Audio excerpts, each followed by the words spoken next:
சீமான் அண்ணன் சொல்லியிருக்காரு இல்லையா, என் பெண் பிள்ளைய தொட்டா உன் நெஞ்சில் பாயும் தோட்டான்னு. அந்த மாதிரி யாராவது இது வரைக்கும் சொல்லியிருக்காங்க? இந்த அக்கா அவங்க ஆமக்குஞ்சு கட்சியை சேர்ந்தவங்க என்டிகே சீமான் அவர்கள் என்ன சொல்கிறாங்கன்னா, பெண்களை தொட்டா அவர்கள் நெஞ்சில் பாயும் தோட்டா அப்படின்னு சொல்கிறாரு. கண்டிப்பாக இது நல்லா இருக்கு.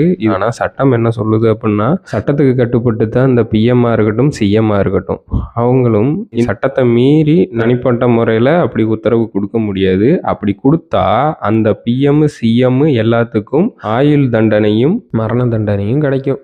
அப்புறம் உங்க அண்ணனை தூக்குல தொங்க போட்டுருவாங்க. அப்புறம் உங்க அண்ணனை வந்துட்டு காப்பாத்துறதுக்கு ஆள் வேணும். எந்த ஒரு டெக்னாலஜியுமே இல்லாத ஒரு காலத்துல செஞ்ச விஷயங்கள்லாம் இப்ப செய்யணும்னு நினைச்சீங்கன்னா சாத்தியமில்லாத ஒரு விஷயம்.